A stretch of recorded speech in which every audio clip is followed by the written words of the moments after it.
Cu toții ne dorim să fim în formă și plini de vitalitate pentru a ne bucura de viață. Pentru asta, pe lângă mișcare adecvată, ar trebui să dormim suficient și să fim mereu atenți la sănătatea noastră. Dar cum facem asta? Informații despre somn, mișcare, numărul de pași zilnici, antrenamentele lungi, valorile funcțiilor corporale importante ca pulsul sau tensiunea arterială. Toate sunt disponibile dintr-o privire și întotdeauna la îndemână. Acum este posibil. Cu CanDox Life Tracker.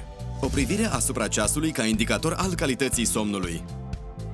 Life Tracker este ingenios. Efectuați apeluri și cu ajutorul ceasului inteligent cu difuzor și microfon încorporate. Sunați sau răspundeți cu ajutorul ceasului. Alo? Bună, tată! Ești bine?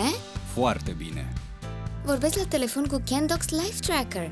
Tată, ne vedem astăzi. Abia aștept! Asigurați-vă că faceți mișcare și țineți evidența zilnică a pașilor, distanței parcurse și caloriilor arse. Asta face CanDox Life Tracker.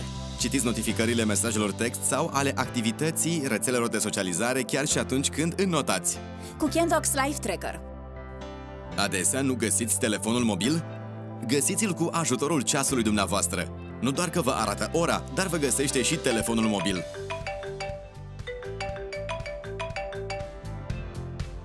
L-am găsit. Ascultați muzică la încheietura mâinii. Cu Life Tracker.